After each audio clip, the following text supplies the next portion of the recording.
How we doing, folks?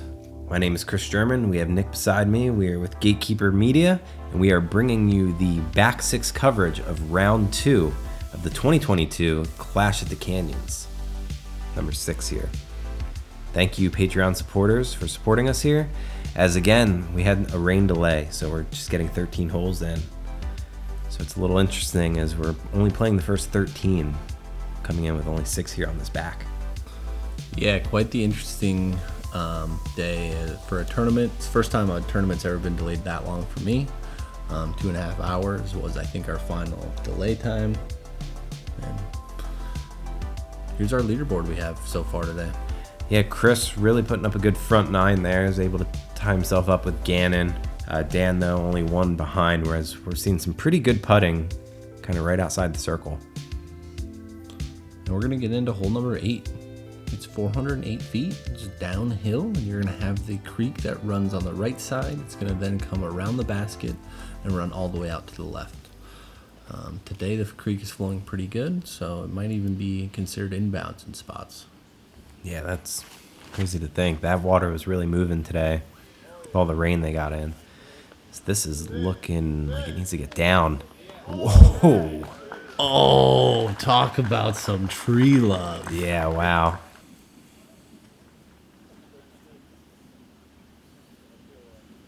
And we have Dan here on the box. So he's going to take that forehand. We saw him. Oh, no. That got pushed right down. Wow. That was very interesting. The wind definitely took that disc for a ride on its own. Gannon's going to elect to take that forehand as well, as his kind of just gets smushed right down as well. Very, very similar wind bounce there. John, he's kind of fallen off the pace here on this lead card. A couple bogeys, so he's going to really try to look at this backside here to kind of at least keep pace with the rest of the field, not fall too far off. That left to right, killing him.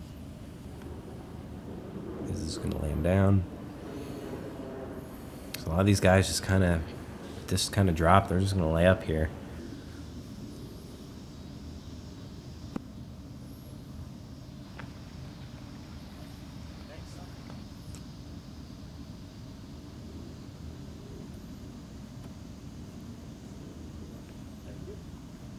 As you see the pro move out of all 3 of them, no one really running that one, and just make sure they're getting their par and moving on to the next hole. Yeah, this shot, though, from Chris, that thing was cooking coming in there. That's a good birdie to get on the field there. So he's going to have the outright lead now, taking it over Gannon. This hole today played at .21 over par. Wow. So we could see the stream really moving back there.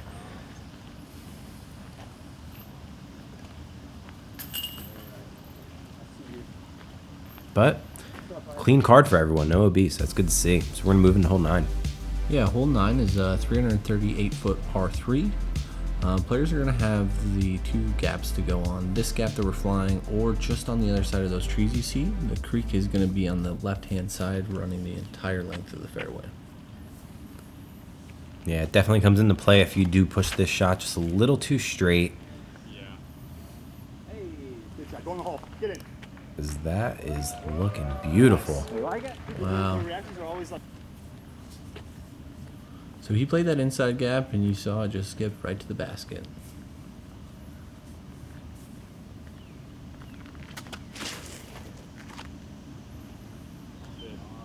This is looking... Oh. Wow. Oh. I mean, he went OB round 1. He definitely flirted with it a little bit there as well.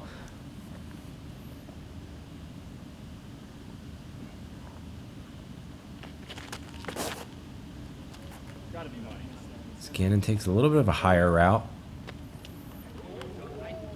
Oh boy. And that is... Oh no. Oh no. And now it's floating away on him. Yep. He might not ever get that back, unfortunately. I lost one in that creek on this day. Yeah, I would say if that creek is moving and you're going to play this course, just beware.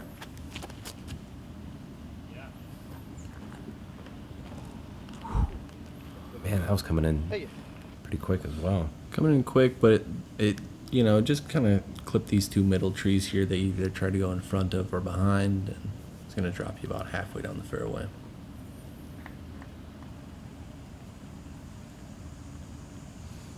He didn't really like that out of the hand. He's going to end up on that the stairs there, which, I mean, could pose a little awkward, especially with the railings. And as you can see, the fans are lined up out here. Even neat. though it was a pretty poor weather day, they still showed up in groves. Yeah, it was pretty amazing to see the support out here from this area. It was great. I would say one of the best stops I've been on all year. Feels like an arena almost at this point where everyone up there looking down at you. Yeah. That was a great putt there from Gannon. He was able to save his par.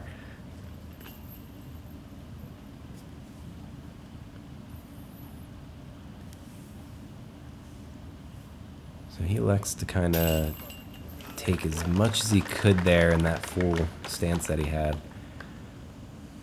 Really had to lean out to get around that railing, like I said. It was a great birdie from Chris. Say easy tap in for Chris there. And we're on to hole 10. Personally, my favorite hole in the course, but 593 feet. It's going to be playing straight, and then you're going to have this mando tree that's on your right up to the green here. The river is going to run along the entire left-hand side of the fairway, so a very tricky hole to get your birdie on. Yeah, and this first tee shot here, you're throwing off the cliff here, so throwing down.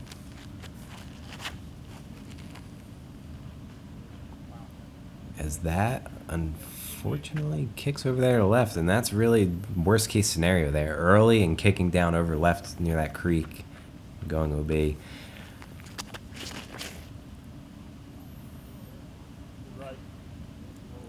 Hey, thanks to whoever said That looked like it kicked over there to the right.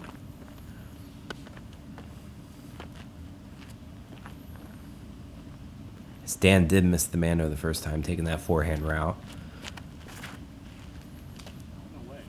And then, unfortunately, pulls it.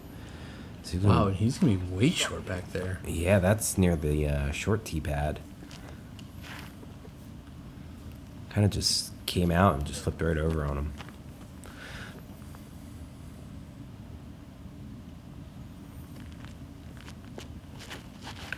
And, oh no. Shoot. I'm glad I didn't say it. I was going to say good news is at least he didn't kick off that tree and go OB, which John just did. He elected to re-tee here. Felt like that was the better play.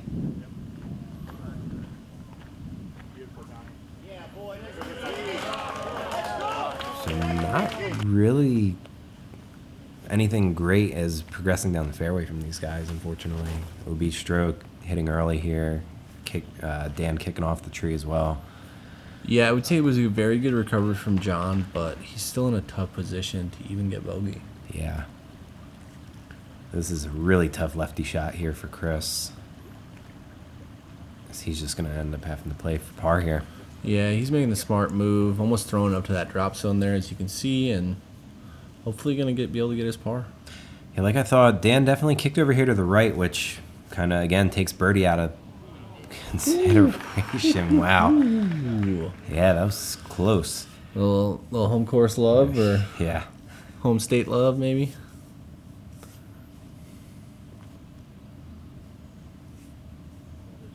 He's a champ here. He's got the champ love. Oh, no.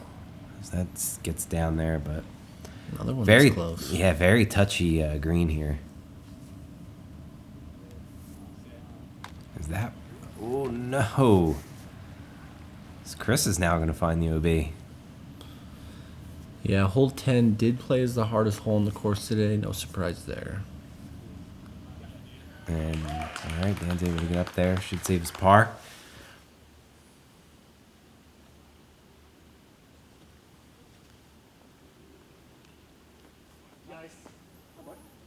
Ooh. Good bit there from Gannon. Yeah, spiking it into the wood chips. Oh, no. After a really good couple holes here from Chris. We're going to see a blemish on his card.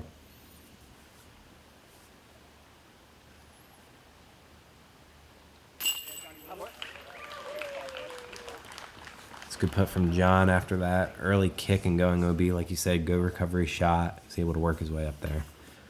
Birdie redo.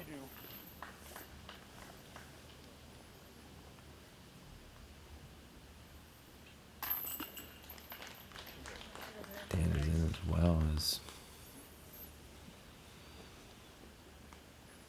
able to save his par.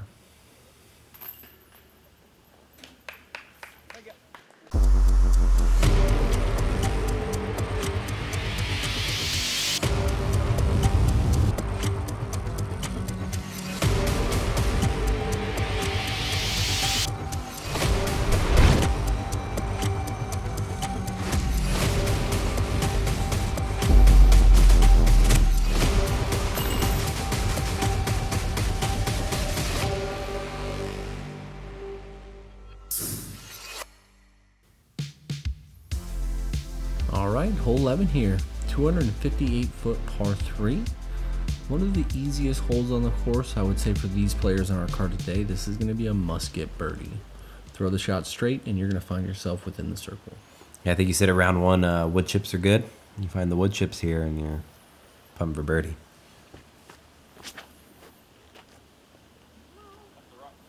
It's looking really good. You just got to miss the rocks. Perfect. And he's going to slide up to almost bullseye there.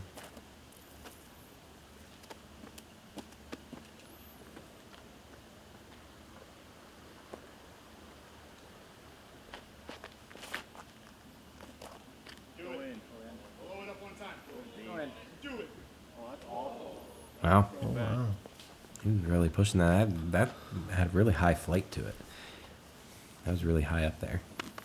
Yeah, I mean, he didn't even hit till after the basket, so he's going to be probably 30, almost 40 feet out. Yeah. Go, baby. Just needs to get sneaky. I'm going to catch those rocks and be right at circle's edge.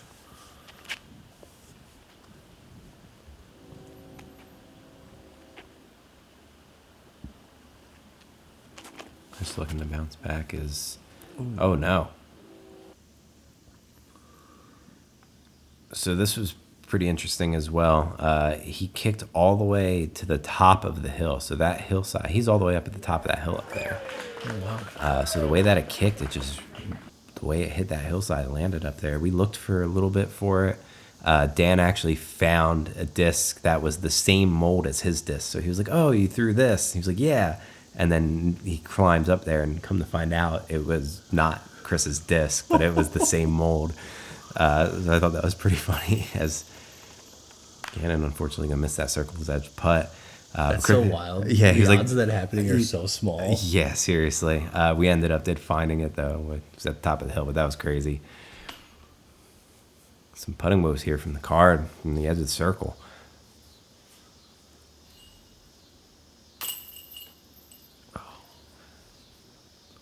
I would say Gannon's putt a little more yips to it today. He had that early miss early on.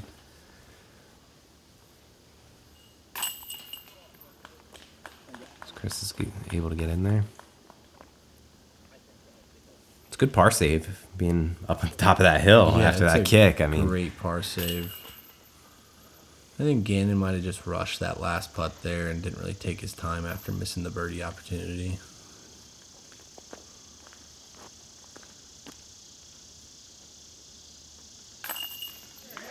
He's in there for the birdie, put the green on the scorecard. As this round just has a lot of grit to it. I mean, it's a hard-fought battle out here. It sure is. Hole 12 is a 640-foot par 4. It's going to have OB on the right and left side all the way down the fairway and up towards the green. If you can land on the fairway about, 400 or so down the path, you're going to be in a very good position to get up and down for your birdie. Dan with the box, taking a stroke on the whole card there. So with, like you said, with what should be a gimme hole, shooting even from the whole card is now, wow. That's a crush, right? Like not people are getting to that short tee pad. There's not many people getting up there unless you really force one.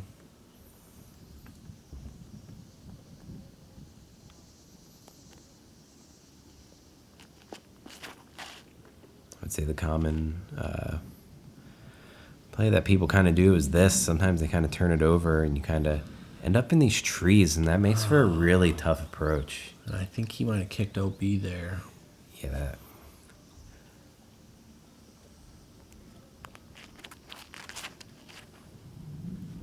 Man, this is a tough round for these guys. The whole field.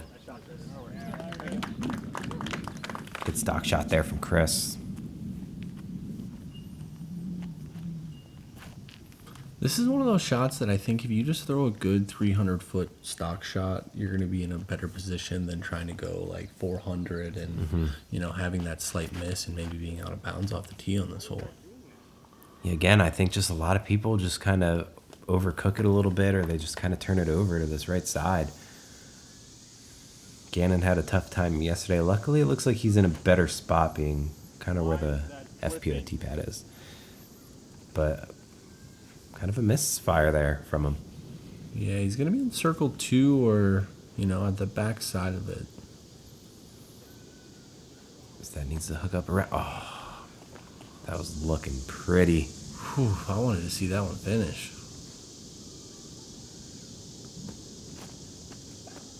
Oh, man, that tough break there for John.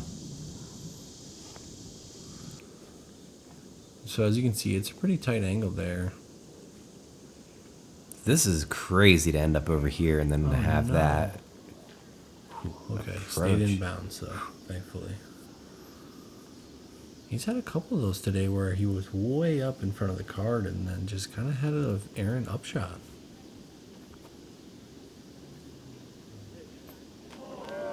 Over the basket there for John as he's just putting up a hope and prayer, trying to get something in the basket.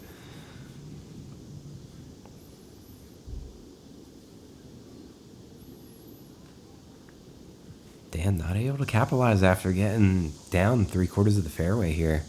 I like that bid though. He gave it a good half bid from back there. Finding metal, but not good enough there from Gannon. Yeah, I like those lofty bids where you're just gonna end up under the basket. You don't have to worry about a circle's edge putt comebacker.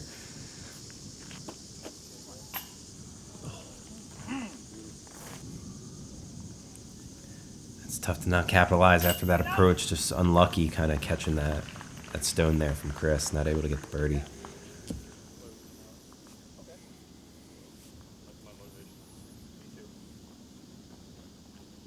Tough round overall for John here. Just got to keep his head up, keep fighting.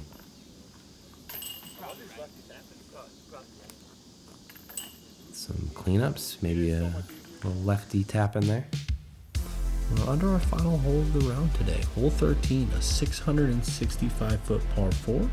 Players are going to throw just past those trees and leave themselves about a 240 to 250-foot upshot, I would say. The green, as soon as you get past the basket, though, does run away.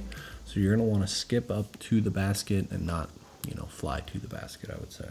Yeah, and again, they do have those the stones there kind of playing as guardians, blocking those skips, like what we just saw from Chris's shot on the last hole. He kind of pulls that a little right, it seems. I think he should be able to stay in bounds. Yep. Hold it right, but he's going to get out past that tee pad, and he's going to be in a good position for over there. There's a wide range on this hole of where you can land and still be in a good position. Yeah, I would say one of the first holes here where you can just really, really open up.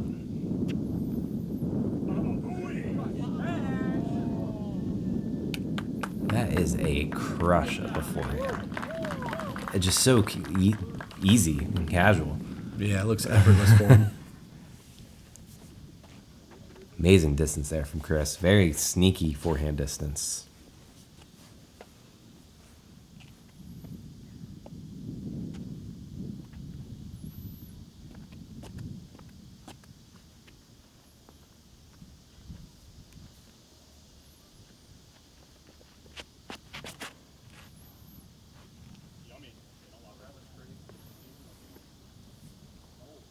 Little right, little high is going to Okay. a good skip. Perfect landing zone there. I was going to say that quick turnaround by him. I didn't know if that was bad or... Yeah. But it looked fine to me. Yeah, maybe a little more right than he wanted, but I mean, right in the middle there. Should be a pretty textbook shot for him going in.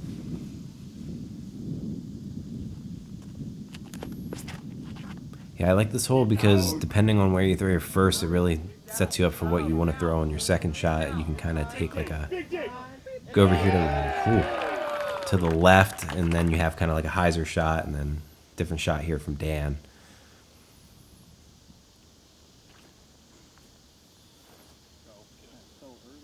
Sneak in there somewhere. A little early. It's going to leave him a putt from circle 2. If you're landing in the middle here, you just got a nice straight shot.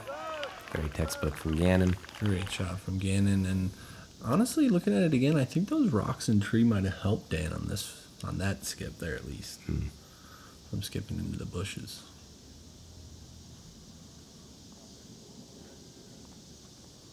That needs to slow down. Woo. There's that drop off we've been referencing. Yeah, first time we saw it here from the card. And then the grenade out of John Willis. And absolutely parks it for a drop-in birdie on this last hole of the round today. Yeah, with the grenade, it was insane.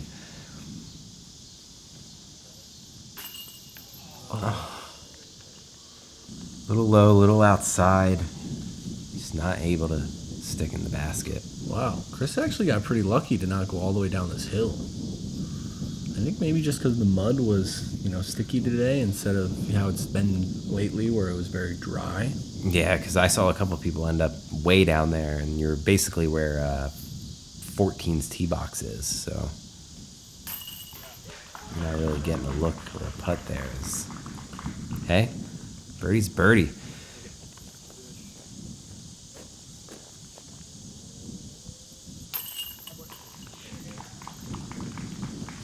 Gannon is going to get some green on his scorecard there after losing a stroke a couple holes ago. Man, that was an amazing shot from John. I was going to finish up this round 2 here. A little unconventional, 13 holes played due to the weather delay. But I mean, we have a battle. Chris Clemons here in first, 16 down, but only just one stroke off Gannon and Dan. And looks like we're going to have a newcomer onto the lead card here for the final round. Yeah, we've had some good scores all weekend from a lot of different talents from the area locally and also from the Pro Tour. Yeah, and there's even a couple people on Chase card that are not far behind. So coming down to this final round here, we are going to have some good golf. It's going to be tight, and we're going to be crowning a winner in this next final round. Yeah, I'm excited, and I look forward to catching you guys all on the next round. See you then.